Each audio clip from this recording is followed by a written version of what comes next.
오늘 갈라디아서 2장 이 1절부터 10절까지의 말씀을 가지고 우리가 함께 걷는 이유라는 말씀의 제목으로 함께 나아가겠습니다. 여러분들 잘 아실지 모르겠는데요. 한창 이 연예인들이 부캐가 유행할 때가 있었거든요. 그 중에 그 김신영이라고 하는 개그맨이 부캐를 가지고 나왔어요.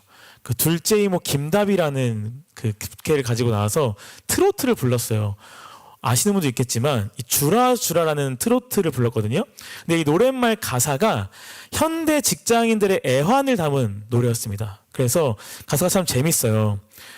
입 닫고 지갑 한번 열어주라. 상사한테 하는 말이에요. 입 닫고 지갑 한번 열어주라. 회식 올 생각은 말아주라. 주라 휴가 좀 주라. 칼퇴 집에 좀 가자. 라고 하면서 이 후렴부구의 가사가 뭐냐면 가족이라 하지 마이소. 가족 같은 회사, 내 가족은 집에 있어요. 라는 가사였어요. 네, 이걸 들으면서 저는 너무 재밌었거든요. 얼마나 이 애환을 재밌게 잘 풀어냈나 싶었는데, 지금 이 직장을 다니는 많은 청년들, 혹은 또 아르바이트를 하는 청년들에게 있어서 일하는 곳에서의 이 관계 속에서, 분위기 속에서 나아가는 좀 고충들이 많을 거예요. 회사마다 분위기는 다 다르겠지만, 그렇지만 이 회사라는 곳 자체가 일단 기본적으로 어때요? 뭐 아르바이트도 마찬가지고 돈을 받는 직장인에게 돈을 주고 일을 시키다 보니 돈을 받는 직장인들에게 있어서 어떻게 해요? 회사를 위해서 늘 최선을 다해야 하는 거죠. 회사도 그걸 원해요. 특히 이 상사들은 부하 직원들에게 있어서 그런 부분을 직접적이든 간접적이든 늘 강조하고 강요할 때가 많다라는 겁니다. 이게 이익을 위한 집단이기 때문에 어쩔 수 없어요. 제 친구도 그런 얘기를 한 적이 있어요. 회사를 다니면서 아무리 상사가 잘해주고 아무리 동료들이 친절하게 대해줘도 이 회사가 편할 수는 없다. 늘 불편하고 어렵고 빨리 집에 가고 싶고. 그래서 요즘에는 어떤 회사들은 이제 분위기를 좀 좋게 만들고 그런 상하 관계를 좀 감하고자 호칭을 부를 때 직급을 부르지 않고 그냥 누구누구 님 이라고 한다고 하더라고요. 그러니까 아무리 분위기를 좋게 만들기 위해서 이렇게 한들 저렇게 한들 사실 이 가사처럼 가족이라 하지 마이소 내 가족은 집에 있어요 라고 하는 것처럼 이 회사가 가족이 될 수 없다는 거죠. 왜 그래요? 늘 이 회사에서는 편안한 분위기를 만들지만 동등한 관계, 동등한 위치로 우리가 나아갈 수는 없기 때문이라는 거예요. 누군가에게는 뭐 저는 제가 사업하고 있어서 제가 늘 갑인데요 라고 할 수 있겠지만 대부분의 청년들은 늘 을의 입장에서 그죠? 동등한 위치가 아니라 늘 을의 입장에서 살아간다는 거예요. 중요한 건 뭐냐면요. 그런데 우리에게 있어서요 여러분 이 믿음이 있는 자들에게 있어서는 서로의 관계를 어떤 것과 상관없이 어떤 조건과 상관없이 동등한 관계를 형성하도록 해주는 것이 있습니다. 그것이 무엇일까요? 바로 복음이죠. 여러분 우리 갈라디아서 계속 뭐 보고 있어요? 복음 보고 있어요. 이제 이때 되면 이제 어느 정도 알겠죠? 아 물어보면 웬만하면 복음이라고 말하면 다 답이겠다. 그죠? 복음이에요 복음. 그죠? 복음은 사람이 사회적 지위가 어떠하든 그 사람이 어떤 학벌을 가지고 있든 어떤 배경을 가지고 있든 그 모든 조건을 다 무효화시키고 모든 사람이 서로 함께 할 수 있도록 만들어주는 거라는 거예요. 그래서 이것을 조금 우리가 고급스럽게 한번 얘기해 볼게요. 그럼 뭐라고 할까요? 두 글자로 연합이라고 할 수 있습니다. 연합. 네, 이거 보통 연합이라고 해요. 쉽게 말하면 우리가 함께 할 수 있는 관계가 되었다라는 것이에요. 우리가 함께 볼 이 갈라디아서 2장의 이 전반부 우리가 함께 할 수 있게 하는 그 연합하는 이 복음의 능력에 대해서 말씀을 해주는데요. 우리가 이 부분을 함께 묵상하면서 이 복음이 주는 유익 이 연합이라고 하는 부분이 도대체 우리 가운데 어떻게 일어나고 우리가 그래서 어떻게 누려갈 수 있는지를 함께 우리가 좀 깨닫는 시간 됐으면 좋겠습니다. 네, 그래서 오늘 말씀에 보면서 다시 한번 이 갈라디아 상황을 조금 더 요약하고 정리해서 기억해 보자면 우리 갈라디아서 1장에서 바울이 어떤 공격을 받았죠? 바울은 사도성에 대해서 공격을 받았고요. 그리고 사도성의 공격을 받으니 자연스럽게 그가 전한 복음이 진짜 복음이 아니라고 공격을 받았어요. 이 거짓 교사들이라고 하는 사람들로부터 이 공격을 받았습니다. 그래서 예수님 살아계실 때 함께한 시간을 보낸 제자도 아니면서 왜 사도라고 하느냐? 그리고 그런 사도가 아닌 너의 복음은 완전하지 않다라고 하면서 이 거짓 교사들이 전한 복음이 뭐였죠, 여러분? 예수 그리스도를 믿음만으로 구원에 이를 수 있다라고 전한 바울의 복음은 반쪽짜리 복음이다라는 것을 이야기했어요. 왜요? 이들은 뭘 강조했죠? 믿음이 있으면 구원에 나아갈 수 있는 건 맞는데 그 구원을 완성하기 위해서는 우리가 율법을 지켜야 된다라는 것이었어요. 우리가 구원에 이르기 위해서는 하나님 아버지 앞에 할례를 행해야 되고 여러 가지 율법, 예법 같은 거를 잘 지켜야 구원을 이뤄갈 수 있다라고 그들이 가르쳤다라는 거예요. 그래서 바울이 계속 이야기하죠. 나의 사도권에 대해서. 나의 사도권은, 내가 사도라고 하는 것은 사람에게 받은 것이 아니라 누구에게 직접 받았다? 하나님께 직접 받았다 라고 반박하면서 내가 하나님을 어떻게 만났는지, 그 이후에 내가 어떤 시간을 보냈는지에 대해서 일일이 변호합니다. 그리고 오늘 이 2장으로 넘어와요. 그렇게 변호한 이후에 14년이 흐른 시간 뒤에 다시 하나님의 이끄심으로 인하여 예루살렘으로 가요. 그리고 거기서 사도들과 자신이 전한 복음에 대해서 이야기를 하죠.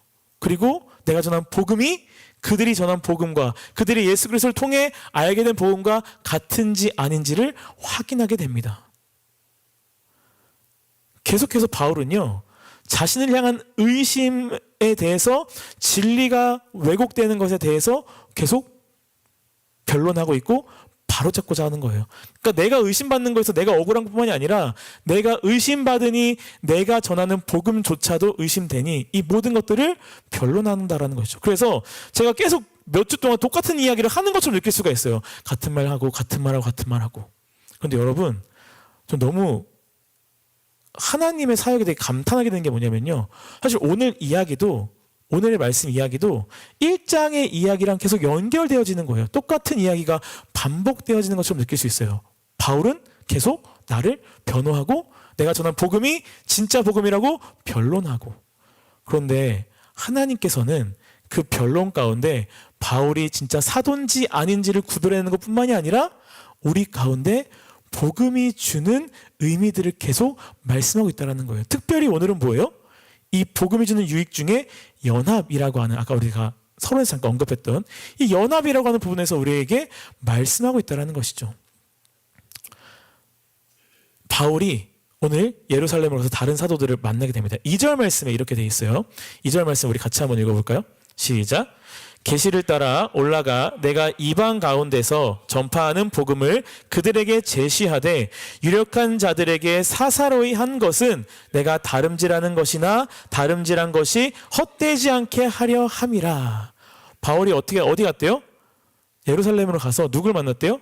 사도들을 만났대요. 그런데 여기 뭐라고 되어 있습니까? 두 번째 주에 우리 유력한 자들에게 어떻게 한 것? 사사로이 한 것이라고 이야기해요. 사사로이. 이 사사로이라는 것은 어떻게 보면 그냥 개인적으로 그냥 찾아간 것처럼 보이는데요. 이 개인적으로 찾아간 이 사사로이에 담겨진 단어 중에 한 가지 의미가 좀 섞여져 있어요. 그게 뭐냐면 두려움이에요. 두려움을 가지고 나아갔다라는 거예요. 그러니까 막 두려워서 벌벌 떠는 게 아니라 바울은 어떤 마음에 이 두렵다라고 하는 의미를 담겨진 사사로이를 적은 거냐면, 내가 전한 복음에 대해서 나는 옳은 거라고 확신하고 있지만 자꾸 주위에서 그게 옳은 복음이 아니라고 이야기를 자꾸 하니 공격을 받으니까 확인할 필요가 있던 거죠.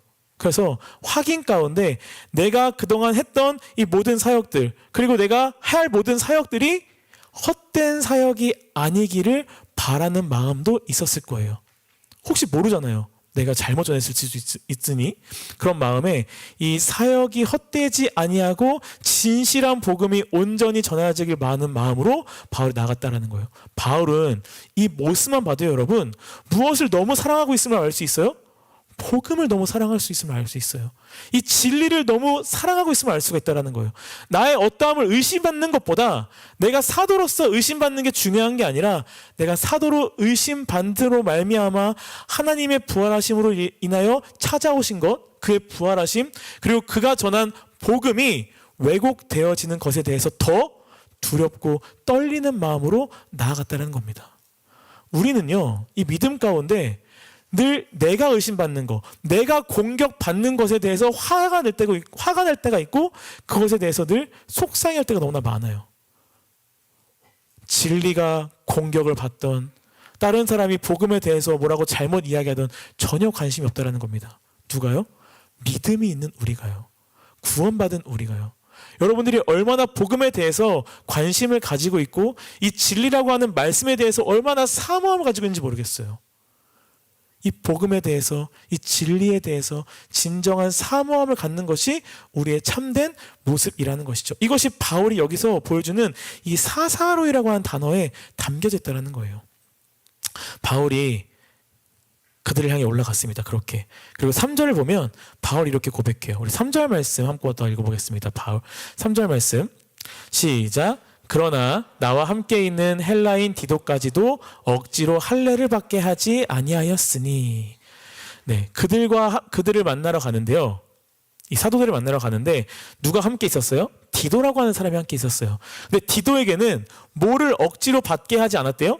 할례를 억지로 받게 하지 않았대요. 이 바울과 함께 있었던 디도는 어디 사람이래요? 헬라인이라고 이야기했어요. 헬라인은 그리스 사람이에요. 그리스 사람. 유대인이 아닌 거예요. 그러니까 이방인인 거죠. 이방인인 그에게 할례를 굳이 받게 하지 않았다라는 거예요. 왜 그럴까요? 그 할례가 구원에 이르는 조건이 아니었기 때문이죠. 근데 뭐라고 얘기해요? 디도에게까지도라고 얘기해요. 디도에게까지도. 사실 바울은 어디 사람이었어요, 여러분? 유대인이었어요. 그렇기 때문에 그는 할례를 당연히 받았습니다. 사실 예수님의 제자들인 이 베드로, 요한 등등도 다 유대인이었어요. 그래서 그들도 그들의 문화와 그들의 사회 속에서 유대 교회의 관습을 받아들여 할례를 받고 유대 교회와 관습에 따라 어느 정도 살아갔다라는 거예요. 그러니까 사실 거짓 교사들이 와서 바울이 전한 복음이 반쪽짜리라고 이야기하는 것은 예루살렘에서 보니까 사도들도 유대 교회 관습을 따라가는 것들이 있는 거예요. 믿음만으로 구원받는다고 했는데 예수님의 제자들도 율법을 따르는 것도 있고 교회의 어떤 법칙들이나 이런 것들을 따라가는 것이 있는 거죠. 그러니까 이들이 어떻게 생각하는 거예요? 믿음만으로 구원받는 게 아니라 저렇게 행해야 되는구나라고 착각을 하고 오해를 한 겁니다. 그래서 바울을 공격한 것이었어요. 그런데 여러분, 여기서 한 가지 우리가 기억해야 될 것은 베드로나 요한, 다른 사도들이 유대 교회의 관습이나 어떤 예법을 따르는 것이 그들의 구원의 완성을 위한 것이었을까요? 그렇지가 않았다라는 거예요. 그냥 그들이 살았던 문화이고 생활이다 보니 그것을 했을 뿐 구원과는 상관없이 했다라는 거예요. 그런데 다른 사람들은 그 모습을 보고 오히려 오해했다라는 것이죠. 구원을 완성하기 목적이 아니었음에도 불구하고 그들이 자라온 문화 속에서 그들이 했던 것들을 그냥 한 것뿐이라는 거예요. 그래서 오늘 말씀에서 바울이 예루살렘을 올라가서 사도들을 만났고 그들에게 바울이 이방에서 전한 복음을 같이 나눠요. 그리고 9절에서 사도들이 바울과 바나바에게 친교의 약수를 청했다고 합니다. 우리 9절 말씀 같이 한번 읽어보겠습니다. 9절 말씀 시작. 또 기둥같이 여기는 야고보와 게바와 요한도 내게 주신 은혜를 알므로 나와 바나바에게 친교의 약수를 하였으니 우리는 이방인에게로 그들은 할례자에게로 가게 하려 함이라. 여기서 친교의 약수가 되게 중요한 단어예요. 친교의 약수. 친교의 악수는요, 그냥 두 사람이 만나서 인사치레로 한 악수가 아니에요. 당시 사회는 신분사회였어요. 그렇기 때문에 이 신분사회에서 두 사람이 악수를 한다는 것은요, 상대방과 내가 동등하고 대등한 입장이라는 것을 의미하는 거예요. 서로가 동등하고 대등한 입장이라는 거. 그것에 더해서 서로가 서로를 받아들인다라는 상징성이 있었습니다. 서로 받아들인다. 그렇기 때문에 이 친교의 악수를 이 사도들과 바울이 했다는 것 자체가 바울이 전한 복음이 사도들이 전한 복음과 동등하고 대등한 것이었고 사도들도 그래서 바울이 전한 복음에 동의했다라는 것을 보여주고 있는 것이 바로 이 친교의 악수에 담겨진 의미라는 거예요. 바울이 전한 복음이 하나님이 알려주신 그 복음과 다를 바가 없었다라는 것이죠. 단지 그 대상자들이 달랐어요. 대상자들. 7절 보면 이렇게 말씀하는데요. 오늘 7절 말씀도 한번 읽어보겠습니다. 도리어 그들은 내가 무할례자에게 복음 전함을 받은 것이 베드로가 할례자에게 맡음과 같은 것을 보았고, 내가 무할례자에게 복음을 전함을 맡은 것. 이 내가 누구죠? 바울. 바울이 무할례자에게 복음을 전했대요. 무할례자는 누굴까요, 여러분? 할례 받지 않은 사람들? 이방인들이에요. 이방인들. 이 바울은 이방인들에게 복음을 전함을 맡은 것. 베드로는 누구에게 맡았대요? 할례자들을 맡았대요. 할례자들은 누굴까요? 유대인들. 예루살렘에 있는 유대인들을 향해 복음을 전했다라는 거죠. 그 전한 복음이 똑같고 대등하고 서로가 이해할 수 있는 복음이었다라는 거예요. 대상이 다를 뿐. 당시 유대인들과 이방인 사이의 문화적 차이가 굉장히 컸습니다. 그럼에도 불구하고 이 유대인이었던 베드로와 사도들이 바울이 전한 복음을 똑같이 나누었고 동의하에 악수했다는 그 사실이 바울도 사도들과 마찬가지로 같은 하나님을 섬기고 있고 같은 하나님의 복음을 전하고 있다는 사실을 우리에게 보여준다는 거예요. 대상만 달랐을 뿐. 근데 여러분, 오늘 이 말씀, 다른 사람들에게 같은 복음을 전하는 것, 그리고 그 사람들이 서로 악수를 했다라는 것, 다른 상황에 있지만 서로가 서로를 받아들일 수 있다라는 것, 이것은 같은 복음 안에 있기 때문이라는 것입니다. 이게 뭐예요? 연합이에요. 연합. 복음 안에서, 참된 진리 안에서 사람들은 서로를 받아들이고 함께 나아가는 존재가 된다는 거예요. 아까 제가 연합이라고 말씀드린 복음은 사람들을 연합하게 한다는 것이죠. 이것이 복음이 가지는 특징, 오늘 이야기하고자 하는 거예요. 너무나 다른 상황 속에 있는 사람들이 같은 복음을 전하여 함께 악수하여 서로를 대등하고 동등하게 서로를 받아들였다라는 것이죠. 이것이 복음이 주는 연합이라는 거예요. 자, 그러면 여러분, 같은 복음 안에 있으면 함께 나갈 수 있는 유익이 있군요. 그러면 이 복음이 어떻게 사람들을 연합하게 하는 것일까라는 것이죠. 이 복음이 어떻게 사람들을 연합하게 하는 것인가, 서로를 받아들이고 함께 나아갈 수 있게 만드는가, 어떻게 만드는가라는 거예요.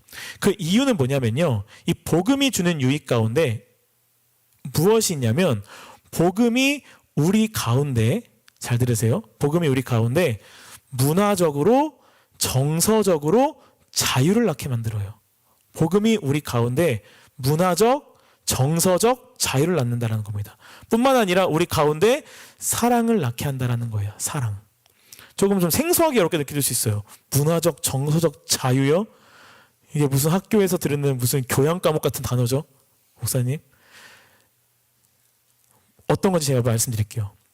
할례를 가지고 생각해 봅시다. 할례. 오늘 이 말씀 가운데 주제가 중에 하나가 할례였으니까, 이 유대인들은 그들의 문화 속에서 할례가 구원의 도구가 되는 삶을 살고 있었어요. 그러니까 할례를 받아야 구원을 받는 사람이 되는 거예요. 그러니까 그들에게 있어서는 이 할례를 행하는 것이 굉장히 중요하고 그들의 정체성과도 같은 것이었다는 거예요. 그들의 신앙의 핵심이 바로 할례였다는 것이죠. 그래서 이것을 통해서 그들이 하나님의 언약 백성이라는 사실을 외적으로 보여주며 나는 하나님의 구원 백성이야 라고 내가 당당하게 얘기할 수 있었던 어떤 사회적 문화 가운데 그들이 있었다는 거예요. 그래서 그 유대인들의 문화 속에서는요, 여러분, 남자들이 모두 할례를 받는데 남자아이가 태어나고 나서 8일 만에 할례를 받아요. 8일 만에. 제가 아기를 낳아보니까 이 8일 만에 할례를 받는 게 얼마나 대단한 일인지를 알겠더라고요. 여러분, 이 아기를 낳으면요, 이 사람 팔뚝만보다 작습니다. 네, 거기서 근데 이 남자의 성기에 할례를 행한다는 게 아이를 그냥 죽이는 일과 똑같아요. 굉장히 위험한 일이에요. 네, 지금으로 치면 어떤 포경수술과도 같은 건데 이 성기 끝에 살점을 잘라내는 거거든요. 근데 당시에 뭐 얼마나 깨끗한 수술 도구들이 있었겠어요. 돌을 날카롭게 갈아요. 그래서 그걸로 잘라내는 거예요. 그럼 잘라내는 게 아니라 어떻게 될까요? 찢어내는 것 같단 말이죠. 그냥 죽는 것과 똑같다라는 거예요. 그러니까 엄청난 위험한 일들을 했어요. 그러니까 이들은 우리가 이런 위험한 일들 가운데 할례를 행한 것에 대해서 굉장히 자부심이 있고 이것을 통해 삶으로 인하여 나는 하나님의 구원 백성이 되었다라고 하는 그들의 문화 속에서 자부심들을 가져나간 거예요. 그래서 이 구약의 이야기에 아브람 때부터 받았던 이 할례를 통해서 하나님께서 구원하여 나가신 말씀을 통해 이들이 또 그것을 알고 있기 때문에 이들은 이 할례가 자신들에 있어서 구원의 도구, 이 문화 속에서 자신들이 꼭 행해야 하는 한 가지의 행위가 되었다라는 것이죠. 그래서 이들은 이방인들도 구원의 표식으로, 구원의 어떤 모습으로 할례를 받아야 구원받을 수 있다라고 주장했다라는 거예요. 이것이 바울이 전한 복음이 틀렸다라고 하는 영향을 준 거라는 거죠. 그러니까 뭐예요? 이들이 가진 신앙의 역사 가운데 만들어진 문화 속에서 가지는 그들의 신념이었다라는 거예요. 그들의 문화가 주는 신념. 복음은 이런 문화가 주는 신념으로부터 우리를 자유하게 한다라는 겁니다. 그 문화가 더 이상 필요치 않다라는 거예요. 좀 여러분 무슨 말인지 대충 알기는 좀 어렵다고 생각할 수 있겠는데 우리한테 한번 대입을 해볼게요. 대입. 어떻게 대입할 수 있냐면 우리들은 복음 안에서 자유한가라는 거죠. 어떻게 생각할 수 있냐면요. 우리는 늘 전도하라고 늘 말씀 가운데 배웁니다. 그렇죠? 우리는 한 영혼을 늘 하나님 앞에 구원받게 전도하라고 배워요. 그래서 우리는 한 영혼이 구원 백성으로 세워지는 것에 대해서 함께 기도하고 있고 그것을 바라고 있고 그것을 기뻐하는 자들이에요. 그런데 우리 교회에, 우리 공동체에 하나님을 믿고자 하나님께 예배하고자 나온 사람들이 있는데 우리가 그들을 환영하는 마음과 동시에 우리 마음 가운데 어떤 마음이 있냐면 그 사람들이 우리 교회에 와서 우리 공동체에 와서 예배를 드리는 건 너무 좋지만 우리가 가지고 있는 방식대로 우리가 가지고 있는 전통대로 우리가 가지고 있는 어떤 모습대로 그들이 잘 녹아들고 잘 정착해 주길 바라는 모습이 있다는 것이죠. 믿음이 없던 사람들이 예수를 알지 못했던 사람들이 예수를 믿어서 교회 안에 들어오는 것은 얼마든지 좋은 일이고 환영할 일인데 우리 교회에 들어왔다면 우리 공동체에 들어왔다면 우리가 믿고 있는 모습처럼 우리가 함께 나아가는 어떤 약속의 무언에 약속하는 것들이 있다면 그것들을 그 사람들이 받아들이고 그렇게 함께 나아가기를 원한다라는 것이에요. 이것이 우리가 가지고 있는 문화와 규칙, 규율 이거죠. 그 사람들이 우리가 가지고 있는 문화와 공동체 안의 규칙, 규율들을 따라주기를 원한다라는 겁니다. 그렇지 않으면 오히려 그 사람들이 가끔은 혹은 더 자주 믿음이 없는 사람으로 치부해버릴 때가 있어요. 걔는 아직 들어온 지가 얼마 안 돼서 믿음이 없어서 잘 몰라서 그래 라고 치부해버리는 거죠. 믿음이 없더라고.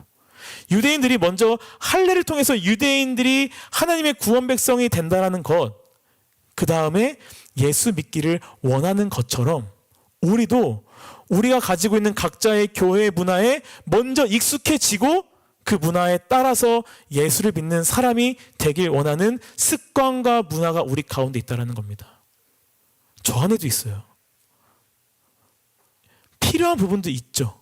그런데 그것이 복음 안에서 진리 안에서 있을 때 필요한데요. 우리가 요구하는 많은 것들은 늘 우리를 평안하게 유지해왔던 전통과 문화와 규율이기 때문에 본질이 아니라 비본질적인 게 너무나 많다는 거죠. 그것을 강요하고 그것을 부추기고 그렇지 않으면 그 사람이 믿음이 없는 사람으로 치부하여 차라리 공동체에서 나가줬으면 좋겠다라고 하는 마음까지도 우리가 들 때가 있다는 겁니다.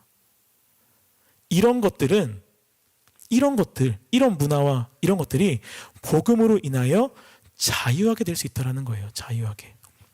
참된 복음을 가진 사람들은요, 문화적 차이 가운데 있을지라도 자유하게 된다는 거예요. 사도 바울이 할례를 받지 않고도 예수 그리스도를 믿는 믿음으로 구원받을 수 있다라고 하는 그 진리로 이 디도에게 굳이 할례를 받도록 하지 않은 것. 유대인으로서 그들의 문화에 맞게 할례를 받았던 베드로와 요한 사도들도 그것에 대해서 강요하지 않았다라는 것. 참된 진리 안에서 서로 악수함으로 서로 동등하게 바라볼 수 있게 된 것처럼 그들이 각자 다른 상황과 문화 속에 있었지만 그들이 그 문화와 다른 상황을 넘어서서 오히려 그들이 하나 되어져 감을 보여주고 있다는 겁니다. 이것이 복음 안에서 우리가 문화적 차이 가운데 있을지라도 문화적 자유를 낳는다라는 것을 말씀하고 있다는 거예요. 그렇게 서로가 연합될 수 있다는 것이죠. 이것이 복음이 주는 유익과 특징이라는 거예요. 또 하나 제가 뭘 얘기했죠? 정서적 자유를 얘기해서 정서적 자유. 이것이 뭐냐면 오늘 말씀 6절에 좀 나타나는데요. 우리 6절 말씀 같이 한번 읽어보겠습니다. 6절 말씀 시작. 유력하다는 이들 중에 본래 어떤 이든지 내게 상관이 없으며 하나님은 사람을 외모로 취하지 아니하시나니 저 유력한 이들은 내게 의무를 더하여 준 것이 없고. 여기서 계속 뭐가 나오죠? 유력한 사람들, 유력하다라는 게 나와요. 이 유력하다라는 말은 야고보나 베드로, 요한 같은 사람들을 비춰 말하는 것이었어요. 이것이 뭐냐면 이 유력하다라는 것은 인지도가 높은 사람들을 이야기한 거예요. 우리가 지금 기독교에서 바울이라고 하면 지금 굉장히 권위 있는 하나님의 사도, 또 성경의 저자라고 우리가 알고 있지만 이 갈라디아서를 쓸 때의 이 바울은요, 신참내기 사도였어요. 그러니까 새내기 사도인 거예요. 그러니까 사람들에게 있어서는 인지가 별로 없고 유명하지 않았어요. 오히려 바울보다는 이 베드로나 요한, 예수님의 사도들이 더 유명하고 사람들에게 많은 인지도가 있었던 거죠. 특히 예루살렘 안에서는 더더욱 그랬습니다. 그런데 뭐라 그래요? 이 유력하다 하는 이들 중, 그러니까 사람들에게 인지도가 높고 사람들이 믿고 사람들에게 있어서 되게 좋은 높은 사도들로 인정받는 이 사도들 중에 있을지라도 가로치고 뭐라고 돼 있어요? 본래 어떤 이들이든지 내게 상관이 없다. 하나님은 사람을 외모로 취하지 아니하시나니라고 말해요. 이게 뭐냐면 그래봤자 니들이 얼마나 잘났어 라고 하는 게 아니라요. 바울은요, 여러분 뭐라고 얘기하는 거냐면 직접적인 가르침을 받은 제자들의 사도들이 많은 영향력이 있는 걸 알지만 나는 전혀 그들로 인하여 주눅들지 않는다라는 걸 이야기하는 거예요. 그러니까 내가 예루살렘에 왔는데 이미 예루살렘에서 그들은 인지도도 있고 인기도 있고 인정도 많이 받고 있는 이 예수님의 사도들과 내가 만나는데 내가 그들과 만나는 것에 있어서 전혀 두렵지가 않다라는 거예요. 왜 두렵지가 않을까요? 바울은 자신의 가치가 어디에 있냐면 하나님의 복음에 있기 때문이었다라는 거예요. 내가 그들과 같은 복음을 믿고 내가 그들과 같은 복음을 전하고 내가 그들과 같은 복음 안에 있는데 그들이 이 땅 가운데 예루살렘에서 얼마나 인지도가 있고 얼마나 유명한지 얼마나 인정받는지가 뭐가 중요해. 우리 같은 복음 안에 있는 사람들인데 나 전혀 두렵지가 않아 라고 이야기하는 거예요. 우리는 복음 안에서 동등하다라는 것을 바울은 말해주고 있다는 겁니다. 상대방이 유명하든 유명하지 않든 그것들이 중요한 것이 아니라 우리가 함께 같은 복음을 믿고 있는지 아닌지가 중요하다는 거죠. 그래서 이 복음은 우리가 각자가 어떤 상황 속에 있는지가 중요한 것이 아니에요. 우리가 같은 복음 안에 있다면 함께 동등한 관계로 나아갈 수가 있다는 것이죠. 뭐 인류 대학을 나왔건 뭐 지방대를 나왔건 면전대를 나왔건 그 집안이 금수저건 흙수저건 내가 지금 있는 곳이 돈을 많이 벌건 적게 벌건 내가 사람들과 관계에서 인정을 받건 못 받건 이 모든 것들이 다 중요하지가 않다는 거예요. 뭐가 중요하다? 같은 복음 안에 있는 것이 중요하다는 것이죠. 복음은 우리 어느 누구나가 다 주님 앞에서 뭐를 깨닫게 해요? 죄인임을 깨닫게 합니다. 내가 높고 낮음이 없어요. 우리는 모두 주님 안에서 죄인이고 연약한 자임을 알게 해준다는 거예요. 그리고 그런 연약한 자들, 이런 죄인이 하나님의 사랑을 동일하게 받았고 하나님의 언약 가운데 동일하게 놓인 자들이기 때문에 우리는 똑같은 약속과 똑같은 사랑으로 이루어진 자들이라는 것이죠. 그래서 복음 안에서 우리는 동등한 관계로 서로 연합할 수 있다는 거예요, 여러분. 가끔은 공동체에서 그런 건 있겠죠. 나이로 밀어붙이는 사람들이 있어요. 그죠? 가끔은. 야, 내가 그래도 형인데, 내가 그래도 언니인데, 그죠? 말씀하세요. 어떤 복음을 믿으시나요? 네? 어떤 복음을 믿으세요? 라고 물어보세요. 네. 당연히 여러분 그렇다고 이제 같은 복음 믿으니까 다 친구 먹자, 이건 아니에요. 아까 사도들이 뭐라 그랬다고요? 유대교회의 관습과 율법을 좀 다른 부분이 있었다는 거예요. 문화 속에. 우리도 여러분 대한민국 살다 보니까 대한민국의 문화가 좀 있다 보니 우리가 동등하다고 해서 친구 먹자는 게 아니라 끼리끼리 모여가는 어떠한 조건이 우리 가운데 있다면 그것은 뭐다? 복음이다라는 거예요. 복음이다. 그밖에 없다라는 걸 이야기하는 겁니다. 이것이 복음이 우리 안에 서로 주는 정서적 자유라는 거예요. 정서적 자유. 우리는 복음 안에서 바울처럼 서로를 높이 보거나 아래로 보지 않게 되는 사람들이 된다는 거죠. 모든 사람들을 서로 존중하게 되고 그 어떤 사람도 내가 두렵지 않은 존재가 된다는 겁니다. 그렇게 복음은 우리를 평등한 관계로 만들어가고 그 안에서 서로 이용하려는 것이 아니라 오히려 어떻게 돼요? 서로 섬기려고 한다는 거예요. 그리스도 안에서 서로의 영향력은 다를지라도 서로 평등하고 사랑하는 존재. 그래서 함께 걸어갈 수 있고 나아갈 수 있는 연합의 존재가 된다는 거죠. 그래서 복음이 우리에게 너무나 필요한 거예요, 여러분. 너무나 필요한 거. 복음이 없다면 우리는 함께 걸어갈 수가 없습니다. 그래서 여러분들 문화가 다르고 사람이 다르고 시대가 변하여도 여전히 딱 하나 변하지 않는 뭐가 있어요? 우리에겐 복음, 말씀이 있다는 거예요. 그것을 붙잡아야 된다는 거죠. 하나뿐인 복음 안에서 우리는 또 하나가 될 수 있기 때문이죠. 그러면 그 복음 안에 담겨진 이야기가 뭔가? 짧게 제가 마무리로 이야기할게요. 어떤 복음 안에 담겨진 이야기를 우리가 붙잡고 나아갈 때 우리가 서로 섬길 수 있고 사랑하게 되어지고 조건과 상관없이 우리가 함께 나아갈 수 있는가? 복음을 우리가 늘 볼 때는 복음 안에 담겨진 누구를 봐야 돼요? 예수 그리스도를 봐야 돼요. 예수 그리스도를 보게 될 때 복음을 더 알게 되어지고 복음을 붙잡게 되어집니다. 여러분, 예수님은 누구보다 가장 가난해지셨던 분이에요. 가난해지셨던 분. 사실 1세기의 사람들에게 있어서 자신을 구원할 구원자는요, 가난을 겪는 사람이 아니라 부유하고 힘이 세고 장군 같은 사람이었어요. 그런데 이 예수 그리스도께서, 구원자로 오신 예수 그리스도는 굉장히 충격적이게 가장 가난한 분이셨죠. 신이었음에도 불구하고, 하나님이었음에도 불구하고 많은 사람들의 비난을 받으셨고요. 죄인이 아님에도 불구하고 죄인으로 몰리셨어요. 그리고 사람인 동시에, 완전한 사람인 동시에 완전한 하나님이셨던 그 예수님께서 사람들은 예수님을 향해 귀신 들린 자라고 조롱하기도 했고 신성모독자라고 그를 비난하기도 했다는 겁니다. 누구보다 완전하시고 깨끗한 분이셨음에도 불구하고 예수님은 동정녀에서 태어난 존재라는 사실로 성령의 잉태함이 중요한 것이 아니라 사람들로 더러운 존재로 취급받기도 했다는 거예요. 그 누구보다 가난한 삶을 사셨던 분이 바로 예수 그리스도라는 거죠. 그런데 중요한 건 여러분, 이 예수님께서 왜 가난해지신 거예요? 왜 예수님께서 이 땅 가운데 오셔서 왜 가난해지셨습니까? 그분이 가난해지심은 우리를 부욕해 하시기 위하여 가난해진 거라는 거예요. 그분의 가난함이 있었기 때문에 지금 우리가 그리스도 안에서 부요한 자들로 살 수 있다는 것이죠. 그분의 가난함이 우리를 더 큰 사랑과 넓은 사랑과 깊은 사랑 가운데 나가게 하셨고 우리를 영원한 생명 가운데 나아갈 수 있도록 인도하셨다는 거예요.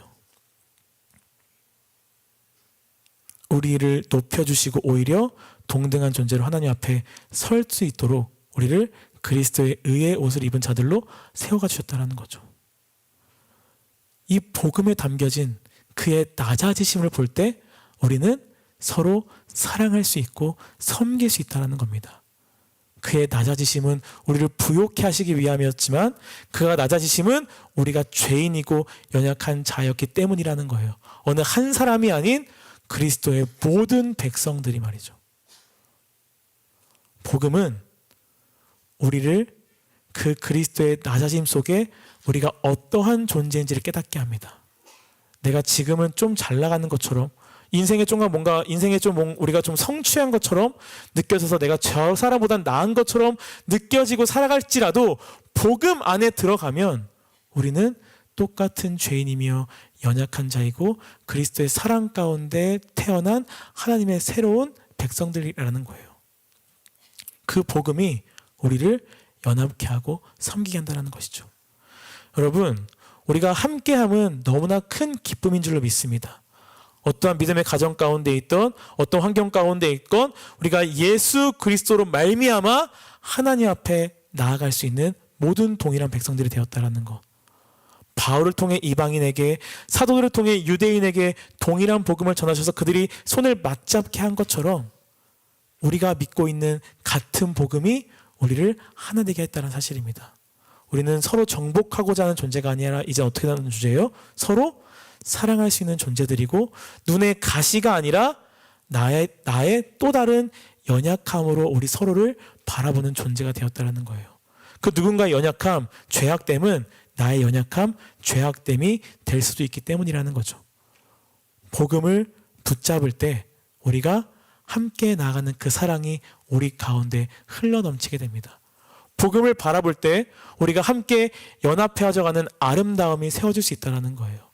복음 안에 거할 때 그 사랑으로 인하여 우리가 서로를 함께 사랑하고 품게 되어지며 우리가 그 안에서 정서적, 문화적 자유함으로 하나님 앞에 온전한 복음을 누리며 우리가 함께 모임이 불편하고 어려운 것이 아니라 위로가 되어지고 우리 공동체가 사랑으로 흘러넘치게 되어지는 은혜의 역사, 영광의 공동체가 된다는 겁니다. 여러분, 오늘도 우리에게 말씀하신 이 복음 가운데 담겨진 그리스도의 낮아지심, 그 낮아지심의 이유를 우리가 다시 한번 기억하면서 우리가 그 사랑 안에, 그 온전한 은혜 안에 함께 나아가는 아름다운 우리 공동체 되기를 예수님의 이름으로 축복합니다.